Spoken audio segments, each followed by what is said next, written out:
Asia 49వ అధ్యాయము 15వ వచనము. Isaiah chapter number 49 verse number 15.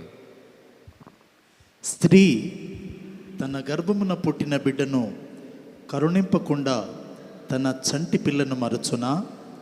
వారైనా మరచుదురు గాని నేను నిన్ను మరువను. నేను నిన్ను మరువను అని ప్రభు అంటున్నాడు. అంటే సొంత తల్లి మిమ్మల్ని మరచిన ప్రభు మిమ్మల్ని ఏనాటికి కూడా మిమ్మల్ని మరవట్లేదంట. ఎప్పుడు కూడా మీరు ఆయన యొక్క దృష్టిలో మీరు ఉన్నారంట. ఎప్పుడన్నా మీరు గమనించారా? ఎన్ని కోట్ల ప్రజలు మరి ఈ భూలోకంలో వారు ఉన్నారు, కానీ ప్రభు ఈరోజు మీకు ఆయన ఏం గుర్తు చేస్తున్నాడంటే, ఎన్ని కోట్ల మంది ఉన్నా కూడా నేను గుర్తుంచుకున్నాను అని అంటున్నాడు. Hallelujah, hallelujah. Yes, God is reminding you today. ప్రభు ఆయన మిమ్మల్ని మీకేం రిమైండ్ చేస్తున్నాడంటే, ఆయన మీ పట్ల ఆయన అన్ని విషయాల్లో కూడా ఆయన మిమ్మల్ని గుర్తుంచుకుంటున్నాడంట. ఇదేది మనము సొలొమోను వారి యొక్క జీవితంలో కూడా మనం చూడొచ్చు. ఇద్దరు తల్లులు మరి సొలొమోను రాజు దగ్గర వారు వస్తున్నారు. అక్కడ ఇద్దరు తల్లులు కూడా ఏం క్లెయిమ్ చేస్తున్నారంటే, ఏం చెప్తున్నారంటే, అయ్యా ఈ బిడ్డ నా బిడ్డ అని చెప్పేసి ఇద్దరు తల్లులు కూడా అక్కడ గొడవ పడుతున్నారన్నమాట. అప్పుడు ఒక తల్లి ఏమంటుందంటే, ఈ బిడ్డ నాది. ఇంకో బిడ్డ ఏమంటుంది, ఈ బిడ్డ నాది. వెంటనే ఆ సొలొమోను రాజుకు ఏం చేయాలో అర్థం అవ్వట్లే. వెంటనే ఆయన ఏమంటున్నాడంటే, ఒక కత్తిని తీసుకురండి, ఈ బిడ్డను ఇప్పుడే కోసి 2 ముక్కలుగా చేసి ఇద్దరికి సమానంగా ఇచ్చేయండి ఈ బిడ్డలను అంటున్నాడు. వెంటనే దాంట్లో ఒకే ఒక తల్లి మాత్రం లేచి ఆమె ఏమంటుంది తెలుసా? అయ్యా నాకు ఈ బిడ్డ దొరకకపోయినా పర్వాలేదు, కానీ ఆ ఇంకో తల్లికి ఇవ్వండి అని ఆ తల్లి అందనమాట. వెంటనే సొలొమోను రాజు ఆయన ఏమంటున్నాడంటే, ఇదే నిజమైన తల్లి, ఇదే నిజమైన తల్లి. ఎప్పుడు కూడా మన తల్లిలు మాత్రం మనల్ని ఎప్పుడు కూడా మారవరు, అంతేనా? ఏదైనా, ఏ చిన్న విషయమైనా, ఏ పెద్ద విషయమైనా, నాకు ఇప్పుడు ఇంత ఏజ్ అయింది కానీ మా మమ్మీ మాత్రం నన్ను ఎలా చూస్తుంది అంటే, ఇంకా చిన్న పిల్లలాగానే నన్ను చూస్తుంది. అంటే వేరే మా ఫ్యాక్టరీలో ఎంతోమంది ఇలా అంటే భయపడతారు కానీ మా మమ్మీకి మాత్రం వచ్చి ఇంకా నేను చిన్నపిల్లోడిని మా అమ్మకు మాత్రం కదా. అంటే నేనేం చెప్పాలి, నేను ఆశపడుతున్నానంటే, ఇక్కడ కూడా దేవుని యొక్క వాక్యం మనకేమని తెలియజేస్తుందంటే, ఒకవేళ మనకు జన్మాన్నిచ్చిన మన తల్లి మనల్ని మరిచిన ప్రభు మిమ్మల్ని మరవడంట. హల్లెలూయా. అంటే ఇది ఎంత మంచి వాగ్దానం అంటే, మనం ఎన్నోసార్లు మనం ఏమనుకుంటామంటే, నేను ఈ కష్టంలో వెళ్తున్నా, ఈ నష్టంలో వెళ్తున్నా, ప్రభు నన్ను గుర్తుంచుకోవట్లేదు, లేకుంటే ప్రభు నా మీద ఆయన దృష్టి పెట్టట్లేదేమో అని చెప్పేసి ఎన్నోసార్లు అలాంటి కన్క్లూషన్కి మనం వస్తూ ఉంటాం. కానీ ప్రభు ఈరోజు మీకు ఆయన ఏమని మీకు గుర్తు చేస్తున్నాడంటే, మీరు మీ యొక్క జర్నీలో ప్రభు ఏమన్నాడంటే, మీకు కావలసిన సహాయము తగిన సమయంలో ఇస్తాడంట. మీకు కావలసిన ఆ జ్ఞానము తగిన సమయంలో ఇస్తాడంట.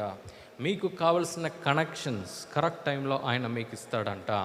మీకు ఎప్పుడు ఏది అవసరంగా ఉందో అది మాత్రం కరెక్ట్ టైంలో ఆయన అన్నిటిని కూడా ఆయన గుర్తుంచుకొని ఆయన మమ్మల్ని నడిపేయటానికి ఆయన సిద్ధంగా ఉన్నాడంట. హల్లెలూయా, హల్లెలూయా. లూకా 12వ అధ్యాయము 7వ వచనము గనక మనం చూసినట్లయితే, Luke chapter number 12 verse number 7. మీ తల వెంట్రుకలన్నీ లెక్కింపబడి ఉన్నవి, భయపడకుడి, మీరు అనేకమైన పిచ్చుకల కంటే శ్రేష్ఠులు కారా అని చెప్పేసి ప్రభు ఇక్కడ ఆయన గుర్తు చేస్తున్నాడు. దేన్ని లెక్క పెట్టుకున్నాడంట? మన తలలో ఎన్ని వెంట్రికలు మన తలలో ఉందో అవంతా కూడా లెక్క పెట్టుకున్నాడంట. మనం కూడా లెక్క పెట్టుకోం, కానీ ప్రభుకి మన శరీరంలో ఎన్ని వెంట్రుకలు ఉందో, ఆన్ యువర్ హెడ్, మీ తల మీద ఉన్న ఎన్ని వెంట్రుకలు ఉందో అది కూడా లెక్క పెట్టుకున్నాడంట. అంటే మీ పట్ల ఆయన ఎంత ఆశ కలిగి ఉన్నాడో ఈ యొక్క వచనము మనకు తెలియజేస్తుంది. హల్లెలూయా. అంటే ఈ తలలో ఎంత జుట్టు ఉంది అని కూడా ఆయన పట్టించుకోగలుగుతున్నాడంటే, మీ జీవితంలో ఉన్న ప్రతి నడక మీద కూడా ఆయన దానికన్నా ఎక్కువ ఆసక్తి ఆయన కలిగి ఉన్నాడు. హల్లెలూయా. సో ఈరోజు ప్రభు మీకు ఆయన ఏమని గుర్తు చేస్తుందంటే, ఒకవేళ మీ తల మీద ఉన్న జుట్టునే ఆయన ఒక లెక్క పెట్టుకొని ఆయన ఉంచగలిగితే, మీ యొక్క ఫినాన్సెస్, మీ యొక్క ఆర్థిక స్థితి మీద కూడా ఆయన దృష్టి పెట్టి ఆయన ఉన్నాడు. మీ కుటుంబ పరిస్థితుల మీద కూడా ఆయన దృష్టి పెట్టి ఆయన ఉన్నాడు. మీ పిల్లల జీవితం మీద కూడా ఆయన దృష్టి పెట్టి ఆయన ఉన్నాడు. మరి మన జీవితంలో అయ్యే ప్రతి విషయంలో కూడా ప్రభు ఏమని మనకు తెలియజేస్తున్నాడు అంటే, ఆయన దృష్టి కలిగి ఆయన ఉన్నాడంట. హల్లెలూయా, హల్లెలూయా. సో ఈరోజు మీరు ఏం చెప్పటం మీరు ప్రారంభించాలంటే, ప్రభు దగ్గర ఏం అడగటం మీరు ప్రారంభించాలంటే, ప్రభువా అంతా కరెక్టే, కానీ ప్రభువా నన్ను మీరు మర్చిపోలేదు. ఎన్నోసార్లు మన జీవితంలో అపవాది ఎన్నో ఆటంకాలు ఆయన మన జీవితంలో తీసుకొని వస్తుంటాడు. ఎన్నో ఆటంకాలు ఎంతో తీసుకొస్తుంటాడు. కానీ ప్రభు ఈరోజు మీకు ఆయన ఏం గుర్తు చేస్తున్నాడంటే, ఈ ఆటంకాలంతా కూడా మీ జీవితంలో వచ్చేటప్పుడు మీరేం గుర్తుంచుకోవాలంటే, మిమ్మల్ని మరువని ప్రభు మీకు తోడుగా ఉన్నాడు. సో ఒక 2 వారాల ముందు నేను చాలా సిక్ అయిపోయాను అన్నమాట. అంటే సండే సర్వీస్ వచ్చాను కానీ మాట్లాడలేదు. పోయిన వారము ఏమైందంటే, కరెక్ట్గా మీటింగ్కి 20 నిమిషాల ముందు వారు కాల్ చేసి బస్సు పని చేయట్లే అన్నారు. ఈరోజు ఇంట్లో నుంచి 20 నిమిషాల ముందు బయలుదేరి వస్తున్నా, అన్న మొత్తం కరెంటు బోర్డు మొత్తం కాలిపోయింది అంటున్నారు వెనక. అంటే ఇవంతా వినేటప్పుడు నాలో ఏమనిపించిందంటే, ప్రభు మన మీద ఏమైనా దాడి చేస్తుందా అని ఒక్క నిమిషం అలా అనిపించింది. కానీ ప్రభు ఇంకో విధముగా నన్ను ఆలోచించడానికి కృపను ఇచ్చాడు. నా ఆరోగ్యము ఆ రోజు బాలే, కానీ మా అమ్మగారు వచ్చి వాక్యం చెప్పేలా ప్రభు కృపను ఇచ్చాడు ఆ రోజు. హల్లెలూయా. రెండోది, బస్సు ఫెయిల్ అయింది. బస్సు ఫెయిల్ అయినా ప్రభు ఏం చేశాడో తెలుసా? మీరందరూ రావటానికి ప్రభు మీకు వాహనాన్ని ఆయన ఇచ్చాడు ఆ రోజు. హల్లెలూయా. ఈరోజు కరెంటు బోర్డు అక్కడ పోయింది. అసలు కరెంటే మనకు రాకూడదు, కానీ ఒకటి జనరేటర్ పక్కన లేదు గనక జనరేటర్ నుంచి అన్నా మనకు కరెంట్ వచ్చేలా ప్రభు మార్గం తెరిచాడు. హల్లెలూయా. అంటే నేను మీకు తెలియజేస్తున్నానంటే, many times we focus on the presence of the enemy. అంటే అపవాది యొక్క దాడి మీద మాత్రమే మన దృష్టిని పెడతాం, కానీ ప్రభు యొక్క కాపుదలలో ఉన్న శక్తిని మర్చిపోతాము. ప్రభు ఈరోజు మీ దగ్గర ఆయన ఏమంటున్నాడంటే, don't focus on what enemy is forcing on you. అపవాది మీ మీద ఎలాంటి దాడులు చేస్తున్నాడో దాని మీద మీరు ఫోకస్ చేయకండి. దేని మీద మీరు ఫోకస్ చేయడం మీరు ప్రారంభించాలంటే, ప్రభు మిమ్మల్ని కాపాడాలని, మీకు కావాల్సిన ప్రొవిజన్స్ అన్నిటినీ కూడా ఆయన ఇవ్వాలని ఆశపడుతున్నాడని మీరు నమ్మండి. హల్లెలూయా, హల్లెలూయా. సో ఇది మనం అర్థం చేసుకోవాలంటే, ప్రభు నాకు తోడుగా ఉన్నాడు అనేది మనం అర్థం చేసుకోవాలంటే, ఫస్ట్ ఒక మెంటాలిటీని మన యొక్క జీవితంలో మనం మార్చడం మనం ప్రారంభించాలి. We have to remove the victim mind set. అంటే విక్టిమ్ మైండ్ సెట్ని తీసేసి విక్టరీ బేస్డ్ థింకింగ్ని మన జీవితంలో మనము అలవాటు చేసుకోవాలి. విక్టిమ్ బేస్డ్ అంటే ఏంది? విక్టిమ్ బేస్డ్ అంటే బాధ్యురాలు